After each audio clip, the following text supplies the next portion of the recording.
Hello नमस्कार सभी दोस्तों का स्वागत है आपके अपने प्लेटफॉर्म माइंड मैप पर। मेरे प्यारे साथियों, 17 से 21 जनवरी आपके रीट के पेपर आयोजित होंगे और इन रीट के पेपर के अंदर आपको डरना नहीं है। पेपर का लेवल मैं बता देता हूं। 20 दिन पहले जमादार ग्रेड सेकंड का पेपर आयोजित होता है और इस जमादार ग्रेड सेकंड के पेपर के अंदर आरएसएम एसएसबी ने पिछले 3-4 साल में पहली बार अपना पैटर्न चेंज किया है, तो इसके बेस पे रीट का पेपर भी नया बनेगा, उसके अनुसार बनेगा। तो मैं पूरा आपको बता देता हूं। और एसएसटी और जो है इसकी मैराथन जो मैंने आपको कहा था, इसके तो 1000 क्वेश्चंस कराऊंगा, हिस्ट्री, पॉलिटी, ज्योग्राफी और इकोनॉमी के, है ना। आप बड़ी बेसब्री से वेट कर रहे थे, तो ये क्लास आपकी कल होगी दोपहर बाद और ये क्लास सुबह 11 बजे होगी, जहां पर मैं आपको लगभग 300 क्वेश्चंस कराऊंगा पूरे सिलेबस के, जिसमें मुगल काल वगैरह हो गया और भी बहुत कुछ, मुगल काल हो गया। उसके अलावा अगर देखो तो अनेक टॉपिक जो सिलेबस में दे रखे हैं लेवल 1 के अनुसार। आप लोग जब सिलेबस देखोगे तब आप देखोगे कि वहां पर आपका राजस्थान का परिचय है, राजस्थान की अर्थव्यवस्था, स्थल रूप वगैरह, राजस्थान की कृषि, भारतीय संविधान और संविधान निर्माण के अंदर राजस्थान का योगदान, इन सभी टॉपिक को मिला करके मैं एक बड़ी क्लास लूंगा। ठीक है, तैयार हो सभी साथी? अच्छा देखो, आप जब पेपर अटेम्प्ट करने बैठो तो ध्यान रखना कि लेवल 1 के अंदर जो 180 नंबर है, यानी कि 90 क्वेश्चंस है, वो आपके यूनिट 2 से है, स्टार्टिंग की 2 यूनिट से। और फिर आपका विद्यालय विषय है, जहां से आपके लगभग देखा जाए विद्यालय विषय की बात करें तो आपके जो इसके अंदर लगभग 50 नंबर वो हो जाते हैं और 40 नंबर शिक्षण विधियों के हो जाते हैं। ठीक है, तो आपको सब्जेक्ट पर फोकस करना है लेवल 1 वालों को, और इसके साथ साथ टीचिंग मेथड्स पर फोकस करना है। लेवल 2 वालों को पहली और दूसरी यूनिट के अलावा जो राजस्थान जीके है उसके अलावा सिर्फ अपने सब्जेक्ट पर फोकस करना है, क्योंकि सब्जेक्ट की अगर हम बात करें, सब्जेक्ट का रोल बहुत ज्यादा है। 60 क्वेश्चन 120 नंबर और स्टार्टिंग की यूनिट के 130 नंबर, दोनों यूनिट के, तो 250 नंबर 300 में से सिर्फ 3 यूनिट के हैं। जीके, शैक्षिक परिदृश्य, आरटी, करंट अफेयर्स और आपका सब्जेक्ट लेवल 2 के अंदर 250 नंबर 300 में से। चिंता क्यों करते हो? बहुत बड़ी भर्ती और आएगी रीट की, जिनका सिलेक्शन होना है, आप लोगों ने मेहनत की है, हो जाएगा। और नहीं तो निराश नहीं होना है, खूब सारी भर्ती है, आपने पूरे साल मेरे साथ पढ़ा है, चाहे लेवल 2 के बैच हो, चाहे लेवल 1 के बैच हो। और आगामी परीक्षाएं जो है आपके सेकंड ग्रेड, फर्स्ट ग्रेड, इतनी सारी चीजें आपके सामने है, क्यों चिंता करते हो? फ्री माइंड से पेपर देके आओ। बात करेंगे यहां पर कैसे प्रश्न आपके आ सकते हैं, उन प्रश्नों के ऊपर सीधा सा 17 से 21 तारीख को जब पेपर आपके हाथ में होगा, यही लेवल आएगा, यही प्रश्न आएंगे, ऐसे ही प्रश्न आएंगे। मैं फिर से कह रहा हूं, अगर पेपर टफ आए तो आप 125-30 के आसपास कर सकते हो, जनरल वाले 130 के आसपास, है ना। 15-20 क्वेश्चन छोड़ भी सकते हो, 130 से 135, 125 से 135 मैं कह सकूं, 125 से 135, और अदर कैटेगरी वाले उसके अकॉर्डिंग। पेपर टफ है तो प्रश्न छोड़ने हैं, और 5वां जो विकल्प है, उस 5वें विकल्प के अंदर आपको अपना बबल फिल करना है, गोला भरना है। अगर आपने गोला नहीं भरा तो आपके 1/3 नंबर है वो वहां पर कट हो जाएंगे। तो इस प्रकार से जो 15 प्रश्न, 20 प्रश्न, 25 प्रश्न जो भी आप छोड़ रहे हो अपनी अपनी कैटेगरी के अकॉर्डिंग, उनमें आपको 5वां विकल्प भरना है। ठीक है, ओके। अब हम बात करते हैं यहां पर कैसा रह सकता है प्रश्नों का स्तर।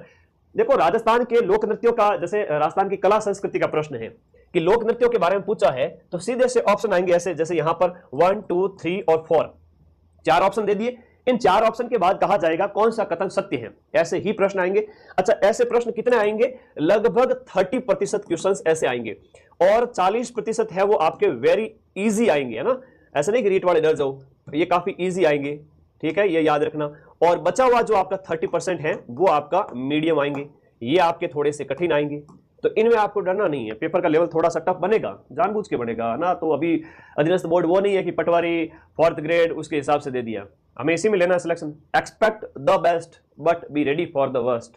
जिंदगी में हमेशा अच्छे से अच्छे की आशा करो और बुरे से बुरे के लिए भी तैयार रहो, यही है लाइफ। ऑल द बेस्ट, आशीर्वाद सभी को कि आप लोगों का, जिन जिन ने मेहनत की है उनका सिलेक्शन जरूर हो। तो ऐसे में आपको डरना नहीं है कि एक कथन यहां पर गलत हो जाएगा। गैर नृत्य मेवाड़ और बाड़मेर क्षेत्र में गिंदड़ है, शेखावटी का है, चंग महिलाओं द्वारा होली के अवसर पर होता है, इसमें महिलाएं नहीं होती, पुरुष होते हैं। तो ऐसे ध्यान रखना कि इसमें इंफॉर्मेशन कहीं गलत दी जा रही है, तो गलत इंफॉर्मेशन दी जा रही है तो सी ऑप्शन को आप एलिमिनेट कर दो। तो गुरुजी सी ऑप्शन यहां भी है, सी ऑप्शन यहां भी है, यहां भी है, तो आराम से आंसर आ गया, ये लो भाई सी ऑप्शन सही है। ऐसे प्रश्न देखने में बड़े कठिन लगते हैं, लेकिन डरना नहीं है। तुम सब मेरे शिष्य हो, मेरे विद्यार्थी हो।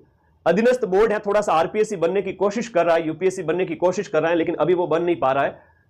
कठिन प्रश्न देगा, लेकिन कठिन प्रश्न होगा नहीं अगर आप थोड़ा सा भी ध्यान से, अगर आप थोड़ा सा भी ध्यान दोगे तो आपका राइट उत्तर आ जाएगा, वरना फिर हड़बड़ाहट में गलत हो जाएगा।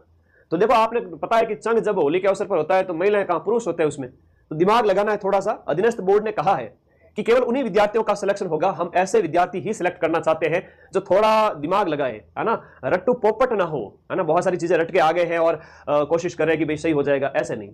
आप थोड़ा दिमाग लगाएं, क्यों है ये ना, इस ऑप्शन में क्या गलती है, क्या ये सही है या गलत है, ये गलत है तो क्यों है, अच्छा गलत है तो फिर सी को एलिमिनेट करो, तो जिसका जो थोड़ा बहुत दिमाग लगाएगा वो सिलेक्ट हो जाएगा।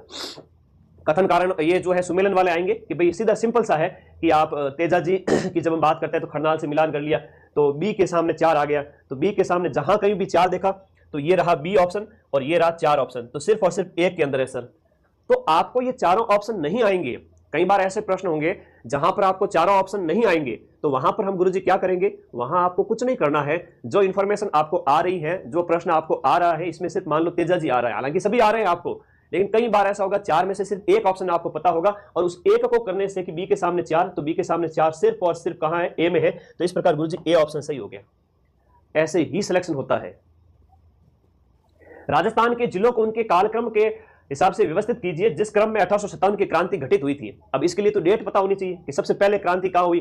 तो सबसे पहले हम जब बात करें नसीराबाद, नीमच, यारिनपुरा, ये जो लिखे हुए, तो राजस्थान के अंदर हम बात करते हैं नसीराबाद से जब क्रांति की स्टार्ट हुई, तो बी ऑप्शन पहले आएगा। तो बी ऑप्शन सिर्फ और सिर्फ इसमें है और इसमें है, ठीक है। उसके बाद में आपका कहां पर होएगा, सी या फिर ए, तो यहां पर उस हिसाब से आपको व्यवस्थित करना पड़ेगा। तो यहां पर सभी के आंसर तो मैंने जमादार ग्रेड पेपर जो मदन सर करके सर्च करना, वो मैंने पीडीएफ टेलीग्राम पे डाली हुई है, आप उसका आंसर देख लेना, ठीक है। यहां पर हम पूरा डिटेल सॉल्यूशन नहीं करेंगे, समझेंगे। तो जहां जहां क्रांति जैसे स्टार्ट हुई थी उस हिसाब से आपको आंसर बताने हैं। सरकारी योजनाओं का क्रम आपको बताना है। ऐसा प्रश्न भी आएगा जहां पर आपका योजनाओं का क्रम आपको बताना है। जन कल्याणकारी योजनाएं रीट के सिलेबस में है, विद्यार्थी कल्याणकारी योजनाएं रीट के सिलेबस में है। पूछेंगे कि यह योजना कब स्टार्ट हुई, 4 योजनाएं दे देंगे, तो कालक्रम के हिसाब से, ईयर जो है उसके हिसाब से आपको व्यवस्थित करना है। ऐसे प्रश्न भी आएंगे जहां पर आपको अभिकथन ए दिया जाएगा और कारण आर दिया जाएगा कि पंचायती राज संस्थानों में 1/3 सीटें महिलाओं के लिए आरक्षित है और भारत का निर्वाचन आयोग है पंचायतों का इलेक्शन करवाता है। तो एक ऑप्शन गलत हो गया, एक ऑप्शन सही हो गया। तो इस प्रकार से ए और आर दोनों सही है और आर ए की सही व्याख्या नहीं है। तो ए सही है लेकिन आर सही नहीं है, ए सही है, ए सही नहीं है लेकिन आर सही है। तो आपको यह देखना है कि भाई हाँ ए, हम बात करें ए सही है लेकिन आर सही नहीं। इस तरह से आपको कथन और कारण का जो एक्सप्लेनेशन है वो भी पता होना चाहिए। अभी मैं आगे और बताऊंगा। कथन कारण वाले ज्यादा आएंगे, लगभग आपके 30-40 प्रश्न 150 में से ऐसे। 70% आबादी खेती पर है और 2011-10-11 के अंदर जो खेतों का आकार इतना था, ऐसा कहा गया है। तो लोग खेती पर डिपेंड करते हैं, मतलब जनसंख्या उतनी निर्भर है खेती के ऊपर। बात सही है, हालांकि सेकंड वाला कथन है वो गलत है। तो इसमें क्या होगा कि आपको राइट इंफॉर्मेशन पता होनी चाहिए। मैं और आपको बताऊंगा इसके अंदर।